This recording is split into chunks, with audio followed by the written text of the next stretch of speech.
गरुड़ जी महाराज के सामने भुशुंडी महाराज जीव, ब्रह्म और माया, इन तीनों के क्लासिफिकेशन को समझा रहे हैं। और ये सब मेरी बुद्धि से तो परे है, लेकिन फिर भी यही पर कृपा करई जन जानी, कभी और अजिर नचावई बानी, इसी भावना को लेकर फिर कुछ ठाकुर जी महाराज आपके सामने प्रस्तुत करूंगा। आपकी तो कृपा निरंतर है, तभी ये कथा चल रही है, इसलिए साहस भी कर पा रहा हूं। भगवान राम के लीला गुणों को, भगवान के लीला स्वरूप को भुशुंडी महाराज ने बखान किया और गरुड़ जी महाराज ने सुन के ये कहा कि मेरा मोह नष्ट हो गया। ये बात बिल्कुल पक्की है कि गरुड़ जी का मोह नष्ट हो गया, क्योंकि मैं एक बात समझ सकता हूं कि जब हम ये देखें कि सोने और पीतल का भेद करना हो, तो कोई व्यक्ति आपको एक बार में सोना दिखावे और फिर कहे कि देखो ये सोना होता है, और थोड़ी देर पीछे वो पीतल ला के दिखा दे, वैसी चमकती नई पॉलिश करी, बोले देखो ये भी सोना ही होता है। लेकिन हम पीतल और सोने की परख कैसे कर पाएंगे? हम पीतल और सोने की परख जब कर पाएंगे जब पीतल और सोना दोनों एक बार में, एक साथ में हमारे सामने हो और उन दोनों को हम अपने इंद्रियों से अनुभव करें।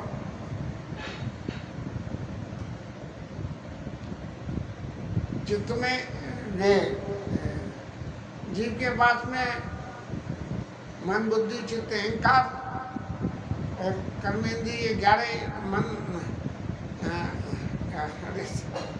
भगवान की ये मनुष्य की 5 कर्मेंद्री, 5 ज्ञानेंद्री और 1 मन, ये 11 आइटम हैं।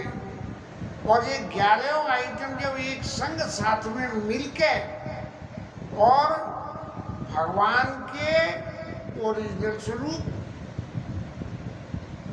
और भगवान के लीला स्वरूप, इन दोनों की समझने का प्रयास करें, तब उसका जो भगवत विषयक चित्त का मोह है कि सोना और पीतल क्या है, ये समझने का जो मोह है वो नष्ट हो जाता है। गरुड़ जी महाराज ने जब कथा सुनी तो भगवान के लीला स्वरूप में जो भगवान ने करा, जिसकी वजह से मोह पैदा हो गया था, वो तो मिट गया।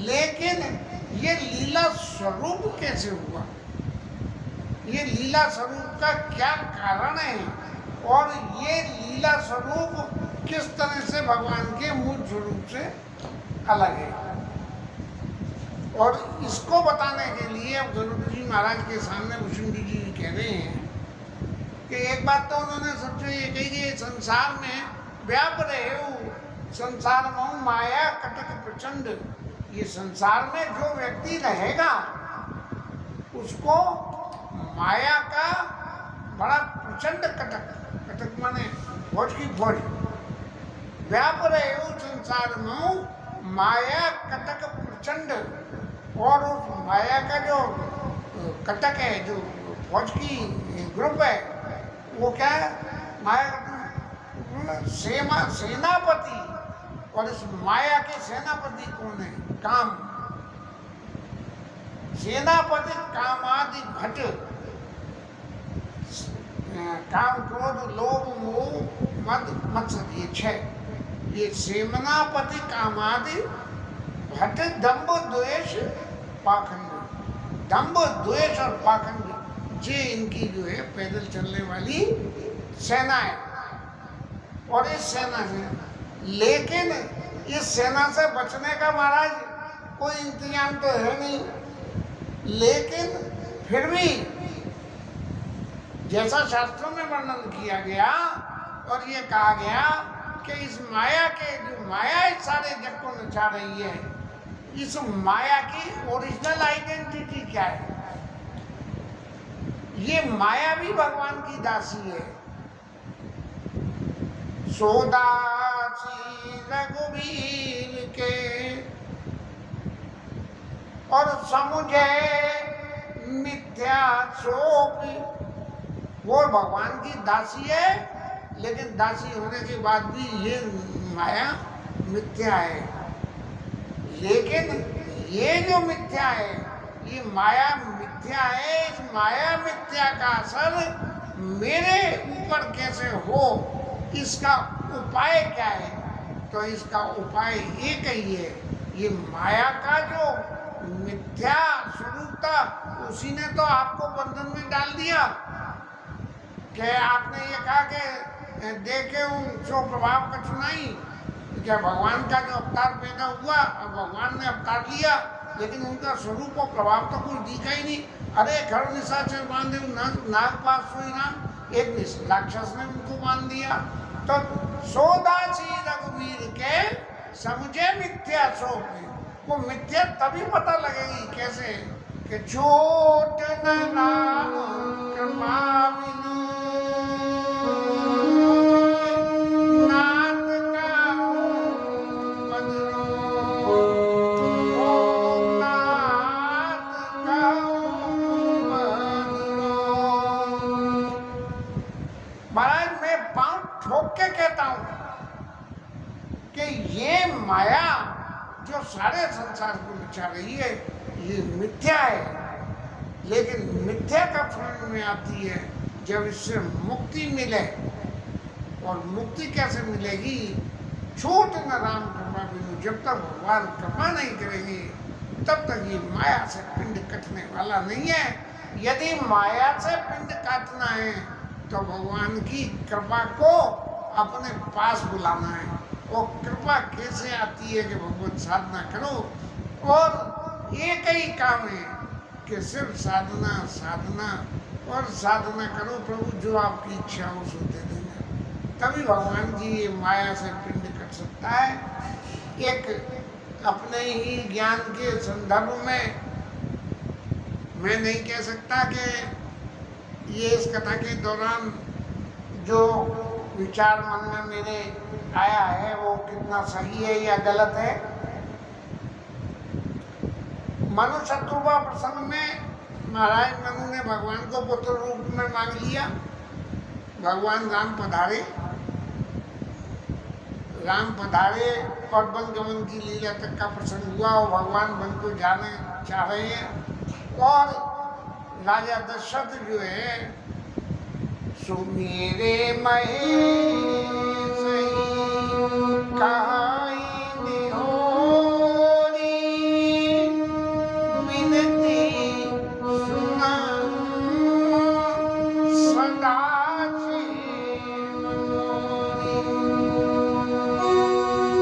आशुतोष तुम अब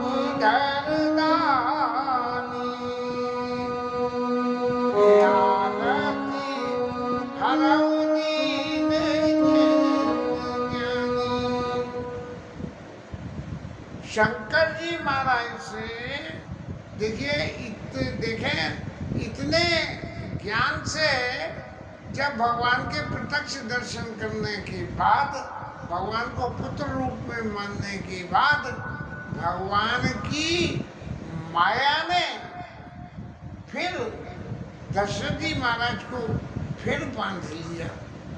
और बांध के क्या हुआ? राम जी पास में थे, लेकिन दशरथ जी महाराज को बांध लिया और दशरथ जी महाराज कहने लगे एक आशुतोष विनती सुनो सदाशिव मोरी।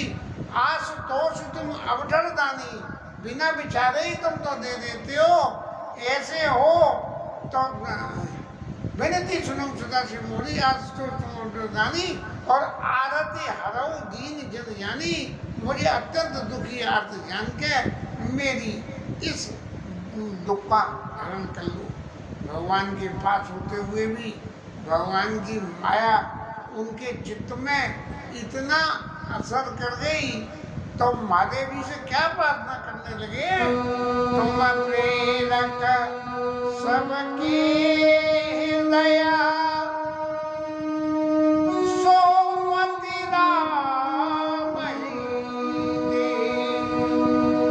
अब मेरे कहने से तो बात बन नहीं रही प्रभु, और तुम सबके हृदय की बात जानते हो और सबके हृदय में प्रेरणा कर सकते हो, तो क्या करो आप, वचन है मूरत रहाइगा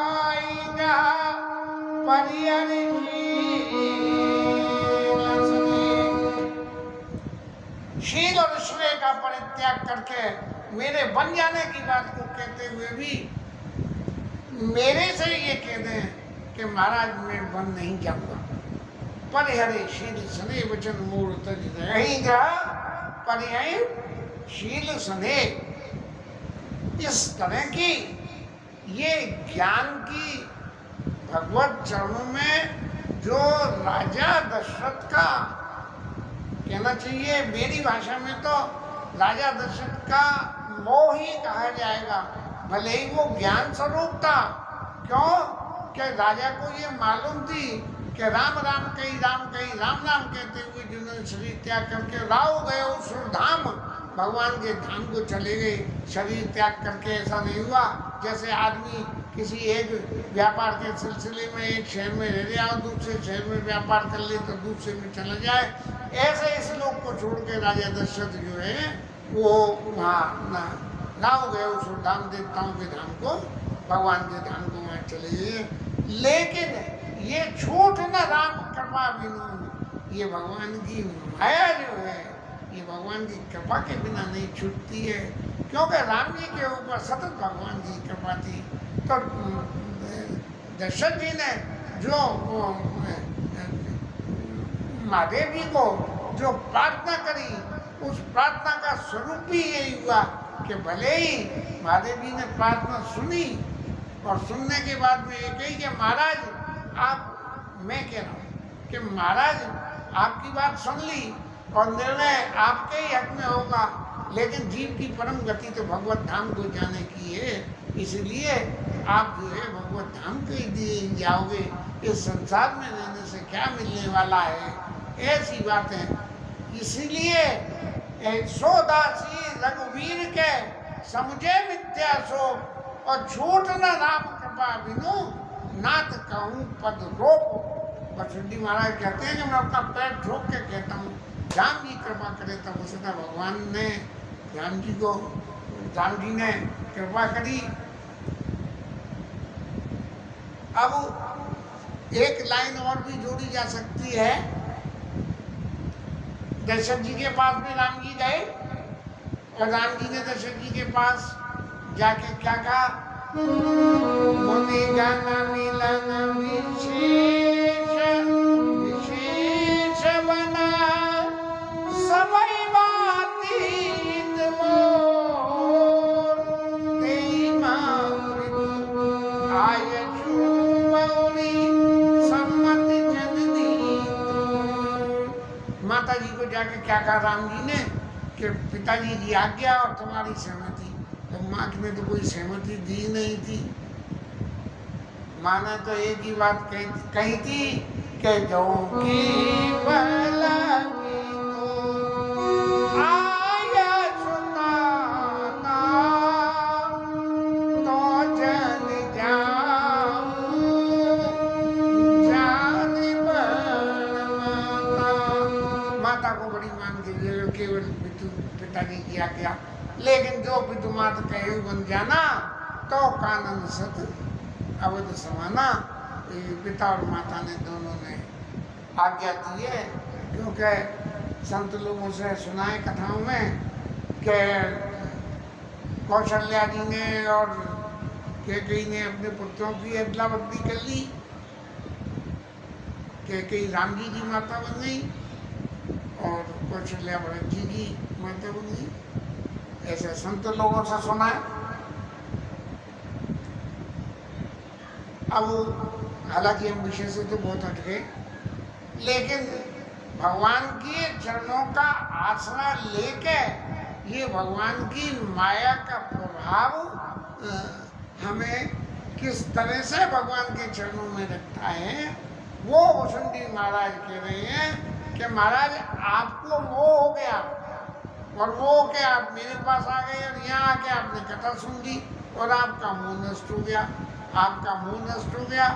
और फिर भी अभी इस माया के स्वरूप को आप और समझो कि यदि आप उसको नहीं समझ पाओगे, भले ही आज वो नष्ट हो गया, लेकिन वो फिर भी दोबारा कोई न कोई माया उद्यम कर सकती है। इसलिए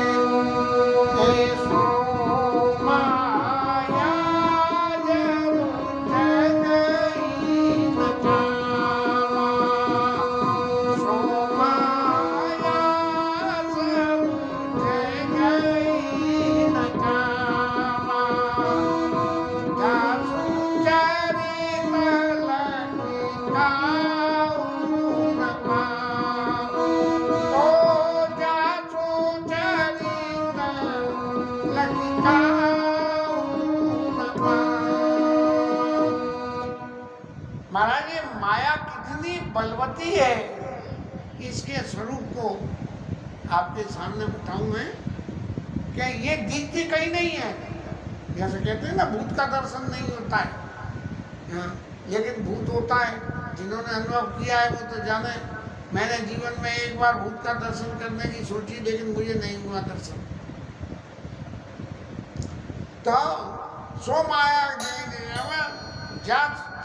चरित्र लगी काऊ न पावा, और उस माया की एग्जिस्टेंस का वीकर पार्ट कितना है, ये क्या है? सोई प्रभु विलास खगराजा,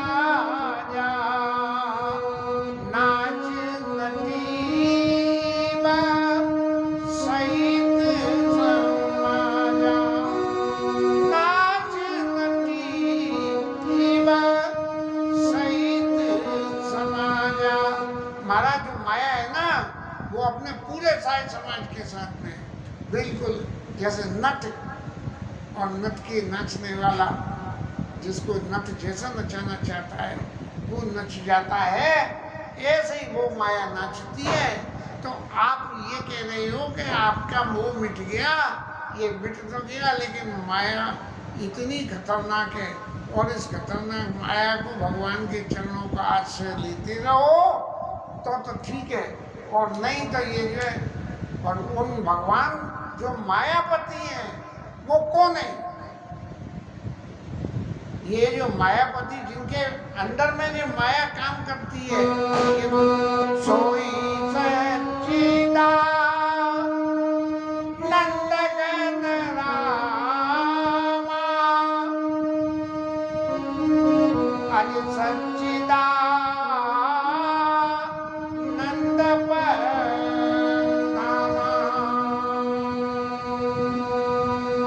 ये माया जिसके कंट्रोल में आती है, जिसके पकड़ में आती है, जिससे दाव खाती है, वो कौन है? वही सोई सच्चिदानंद गंगामा, सत चित्त आनंद के स्वरूप, वो ही भगवान राम है। और अधिविज्ञान रूप बल धामा, बल विज्ञान और रूप इसके धाम है। और अज माने ओरिजिनेशन, ओरिजिनेटिंग स्टेशन, ब्रह्मा जिन्होंने सृष्टि करी, ऐसे ही जो है ओरिजिनेटिंग स्टेशन है महाराज। और व्यापक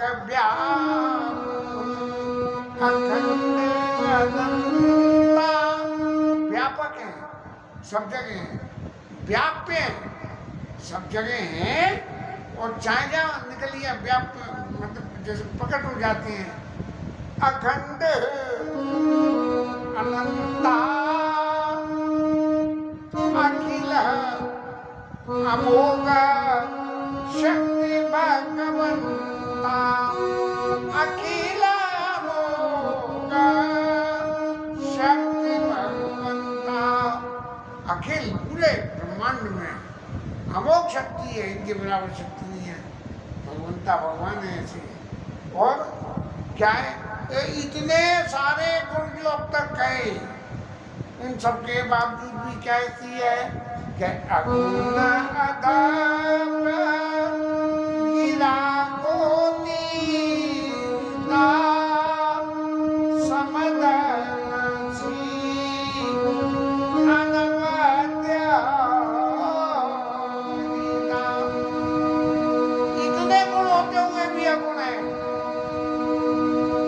इनकी कोई तुलना नहीं है किसी से। और मन वाणी बुद्धि से बिल्कुल पड़े हैं ये, और सुंदर सी है, सब कुछ जानते हैं, अनवद्य, किसी के बंधन में नहीं आ सकते हैं ये, और अजीता कोई इनको जीत नहीं सकता है। निर्मम निराकार निर्मोहा नित्य निरंजन सुख चंद्रोहा। नित्य है, जिनको किसी और साधन निरंजन है, किसी तरह से बंधन में नहीं है, नित्य निरंजन सुख संधोआ, ऐसे जो प्रभु हैं प्रकृति सब ब्रह्म निरिया विनाशी। ऐसे जो भगवान की प्रकृति है, जिस प्रकृति के वशीभूत होके इस सारे संसार की क्रियाएं चलती हैं, उस सबसे पार प्रकृति पार, ये सारी प्रकृति का जो कार्यकलाप है इस सबसे पार है। जैसे कि हम एक तरह से कहें कि प्रधानमंत्री तो बैठ गए जाके कुर्सी पे, और उनके नीचे के अफसर जो मनमानी कर रहे हैं वो सब कर रहे हैं, और प्रधानमंत्री को कोई नहीं मानता कि बोले साहब हमारे प्रधानमंत्री तो जो है बिल्कुल स्वच्छ साफ हैं, और नीचे वाले जो कुछ कर रहे हैं वो कर रहे हैं। तो ऐसे ही प्रकृति पार प्रभु सर्ववासी और ब्रह्म निरीह धीरज अविनाशी, ऐसा भगवान अविनाशी है जो नीचे वालों के किसी के भी काम से बंधन में नहीं आता है। और लेकिन ऐसा होता क्यों है? भगवान जब सबके हृदय में बस रहा है और कोई आदमी गलत काम कर रहा है, और गलत काम करने के बावजूद ब्रह्म उसके बंधन में नहीं है, क्योंकि नौकर की करी हुई गलती के लिए तो मालिक जिम्मेदार होता है। तो यहाँ वो है कर कारण नहीं, और नबी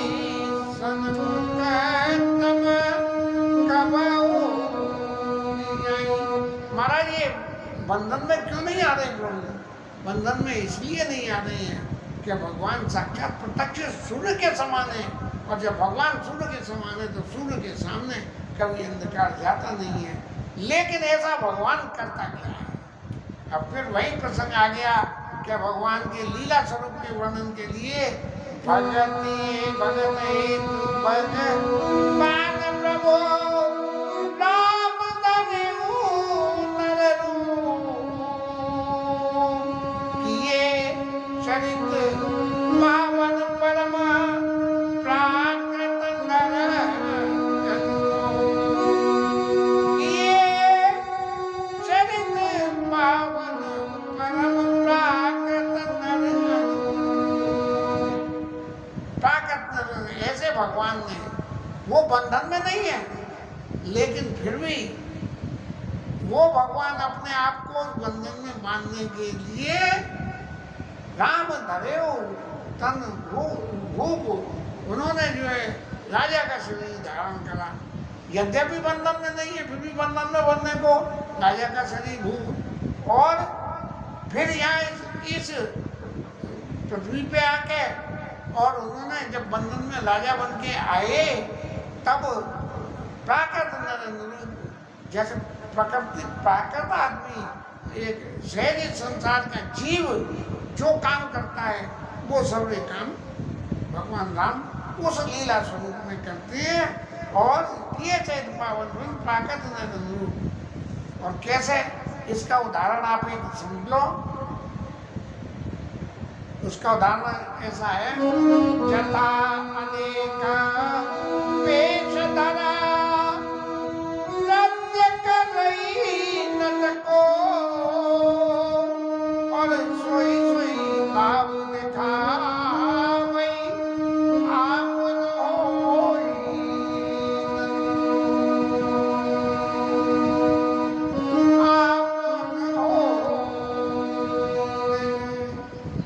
जैसे मंच पे कोई आदमी नट या कोई कहना चाहिए कलाकार अपनी कला दिखावे, अब वो आदमी दिखाता है कि वो मुंह में से जो है आग निकाल लिया है, तो मंच पे कलाकार दिखा तो रहा है कि आग निकाल ली है उसके मुंह में से, लेकिन क्या वास्तव में उसके मुंह में से आग निकल रही है? आग उसके मुंह में से नहीं निकल रही है, मुंह में से तो निकल लिया है पेट्रोल, और आगे चल रही है आग। तो पेट्रोल से आग पे वो मारता है, फूंक मारता है, तो वो आग एकदम तेज हो जाती है, तो लगती है इसके मुंह में से आग निकली, क्योंकि रिवर्स गियर में चली जाती है, फिर वो बंद करके पीछे हट जाता है, तो आग से बच जाता है। तो जताने का वेश धर नत करई नट कोई, सोई सोई भाव दिखावई आप होई न सो। ऐसे भगवान भी जो है लीला करते हैं समय समय पे, और उस लीला के स्वरूप को ही आपने दर्शन करे, और दर्शन करके आपको वो हो गया। और ये क्योंकि आप भगवत शरण भगवान के शरण में थे, इसलिए उस मोह ने आपका कुछ नहीं बिगाड़ा, और आपको फिर दोबारा भगवत कथा और चैत्र सुनने को मिल गई, लेकिन आगे के लिए फिर कुछ नहीं हो। इसलिए जो मेरे अपने जीवन का तजुर्बा है उसका कुछ अंश मैंने आपको और भगवान और भगवान की माया के विषय में सुनाता हूँ, और वो सुना रहे हैं। और इसके बाद फिर गरुड़ जी ने पूछ दिया कि महाराज इतना सारा ज्ञान तो आपके पास में आ गया, फिर भी आपने ये कौआ शरीर किस लिए प्राप्त करा, वो कथा तो सब आगे आवेगी। लेकिन इसी के संदर्भ में भुषुंडी महाराज आगे कह रहे हैं, असल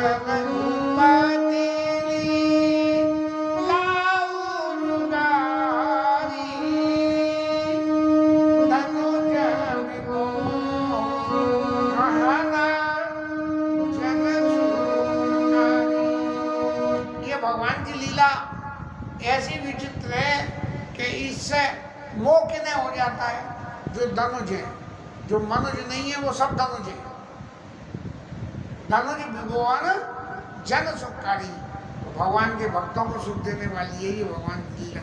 ये भगवान लीला करते ही इसीलिए केम सोई जग सगाई भगत भवताराई भगत भवताराई कपाट सिंधु जनहित तत्वराई कपाट सिंधु जनहित तत्वराई। भगवान के उसी चैत्र को गा गा के भक्त लोग इस संसार सागर से मिल जाते हैं।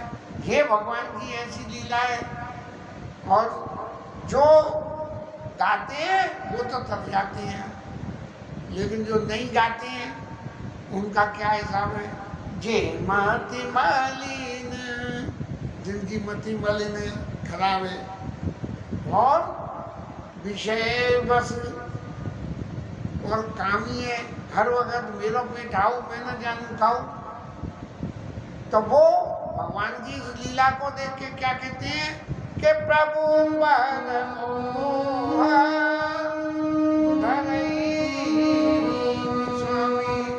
वो भगवान को उल्टा ही दोष लगा देते हैं। हमारे भगवान आपके तो बड़े विचित्र, कहते तो मैं भगवान हूँ, लेकिन करते क्या हो कि आपकी पत्नी खो गई तो मन में खोजते ढूंढ ले हो, और पेड़ पौधों से पूछ रहे हो। अरे जीवधारी इंसान से पूछो तो भी बात है, पेड़ पौधों से पूछ रहे हो। हाँ, तो प्रभु पर धरई स्वामी, तो महाराज ये वो तो रख रहे हैं, लेकिन इस मोह का भी कारण है कि ये मोह हो कैसे दिया है, और मोह का कारण क्या है। नयन दोष जा कहूँ जग जब होई, और पीत बरन शशिका सब कोई। किसी आदमी को पीलिया हो जाए ना तो सब चीज पीला पीला दिखता है, और ऐसे ही जब उसकी आंख में पीलिया उतरी आता है तो सब चीज पीला पीला दिखता है। तो जिसको नैनों में दोष हो जाए, वो क्या कहता है कि चंद्रमा पीले रंग का है। और जब जय दिशि ब्रह्म होई खगेशा सो का पश्चिम दिनेशा। जब ये लग जाएगा पूरब इधर नहीं इधर है और सूरज उगता है पूरब से, तो वो कहता है वाह महाराज आज तक जो है सूरज भी पश्चिम से ही उग रहा है, देखो प्रभु की माया। वो कहते हैं कि सूरज तो पूरब से उगता है। तो जब जय दिशि ब्रह्म होई खगेशा सो का पश्चिम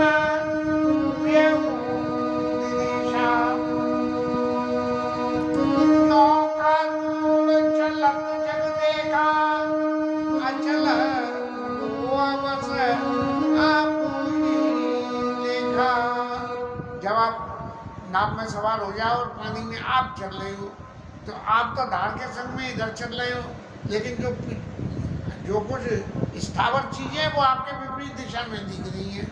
तो जब वो विपरीत दिशा में दिख रही हैं तो आप क्या कह रहे हो, वो ले लो ये सारी जायदादें इधर वही चली जा रही हैं। अरे धार के बहाव में पानी के ऊपर तैरती हुई नाव आपको लेके जा रही है, लेकिन आपको भ्रम ऐसा है कि धरती उधर की तरफ जा रही है। और बालक भ्रमईना धमाई कहानी कई बरस पर मिथ्यावादी कई बरस पर मिथ्यावादी। और इन सारे प्रसंगों की जो व्याख्या हुई है, इस सारे भ्रम में कौन पड़ता है? जिनकी बाल बुद्धि है, उम्र चाहे कोई भी हो, लेकिन जिनकी बाल बुद्धि हो। और बालक भ्रमई न भ्रमई ग्राहादि, ग्राहादि माने जो पके हुए हैं। बालक भ्रमई न भ्रमई ग्राहादि कई परस्पर मिथ्यावादी, लेकिन जो उल्टी सीधी तिल का ताल बनाने वाले लोग जो हैं, वो जो है इन सभी बातों को बना बना के कहते हैं कि दुनिया से तो ये कह रहे हैं कि हम ईमानदार हैं, और क्या हो रहा है ये सबके सामने। तो इस तरह से बालक ब्रह्मण आदि कई परस्पर मिथ्यावादी माया मति मंद हृदय जमानी का बहुविधि लागी।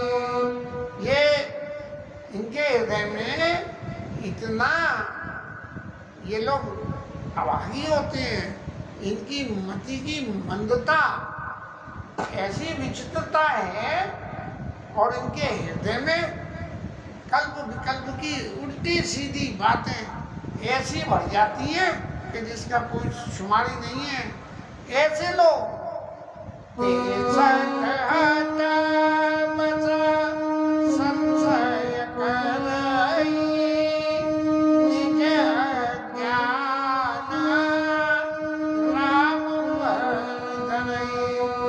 अपने हृदय में तो उल्टी सीधी बातें पैदा हो रही हैं और दूसरों को शिक्षा देने पहुंच जाते हैं। एक नेताजी महाराज कह रहे थे कि राम जी ने भरत जी से कही कि 12 आने में खरीदो और 1 रुपए में बेचो, ये राज का धर्म है। रामायण में तो ऐसा भैया हमारी जिंदगी हो गई, हमने तो कभी पढ़ा नहीं। भगवान ने एक ही बात भरत जी से कही, राज धर्म सर्वसाई तनोई, जिमि मन मनोरथ तनोई, जिमि मन मनोरथ तनोई।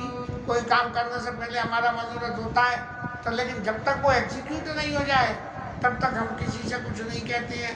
ऐसे ही राय धर्म भी ऐसा ही है कि राय धर्म के राजा को अपने सारे मनोरथ को जब तक वो पूर्ण नहीं हो जाए तब तक उसको ओपन नहीं करना चाहिए। लेकिन आजकल तो काम हो चाहे नहीं हो, पहले उसे ओपन कर दो कि हम जो है तिल का ताड़ बनाने वाले हैं, किसी के रोका जाए तो। काम क्रोध मद लोभ सवा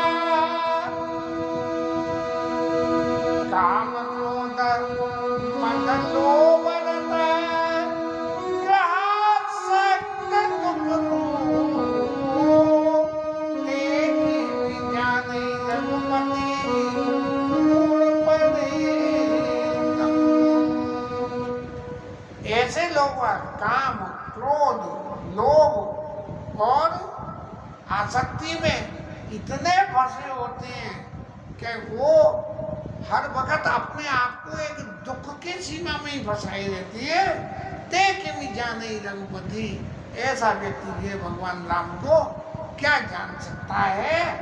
ऐसे एक अंधे कुएं में जाके पड़ जाते हैं कि भगवान की लीला, भगवान का रूप, भगवान का नाम, भगवान का गुण और भगवान के धाम, इन बातों से उसको कोई मतलब नहीं और सब अपने हृदय में जो उल्टी सीधी बातें भर गई उन बातों को दुनिया के सामने पब्लिसिटी करते डोलते हैं। ऐसी है।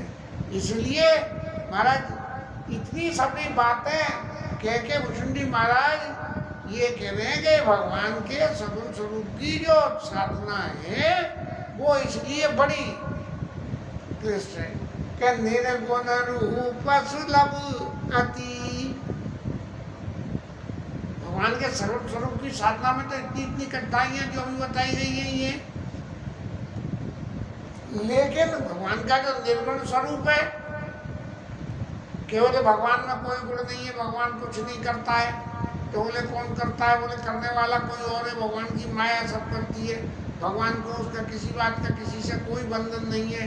तो इसलिए भगवान के उस निर्गुण स्वरूप की, भगवान के नाम की साधना करते। निर्गुण रूप सगुण जान नहीं कोई, सुगम अगम नाना चरित, सुनि मुनि मन भाओ।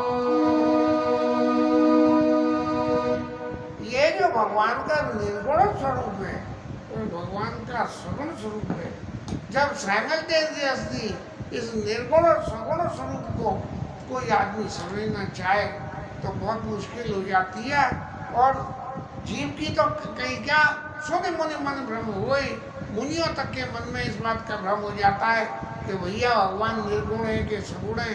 अब व्याख्या तो बहुत लंबी है, ये निर्गुण स्वरूप के ऊपर हम बार आदमी तो क्या कुछ कहेगा, क्योंकि निर्गुण ब्रह्म की साधना हमने तो कभी करी नहीं, ब्रजवासी आदमी है और सगुण स्वरूप कोई जानते हैं भगवान के को, तो सगुण स्वरूप के बारे में जो कुछ है उसे जानते हैं, उसे मानते हैं, उसे समझते हैं। तो इसलिए भुसुंडी महाराज कह रहे हैं निर्गुण और रूप सुलभ होते, सगुण ज्ञान नहीं कोई, हर कोई सगुण स्वरूप को भगवान के को जान नहीं सकता है। और यदि जानने का प्रयास भी करे तो सुनि मुनि मन वही सियावर रामचंद्र की जय।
राजा रामचंद्र भगवान की जय, पवन सुत हनुमान की जय, माँ प्रतिमा देवी की जय। जय जय श्री राधे।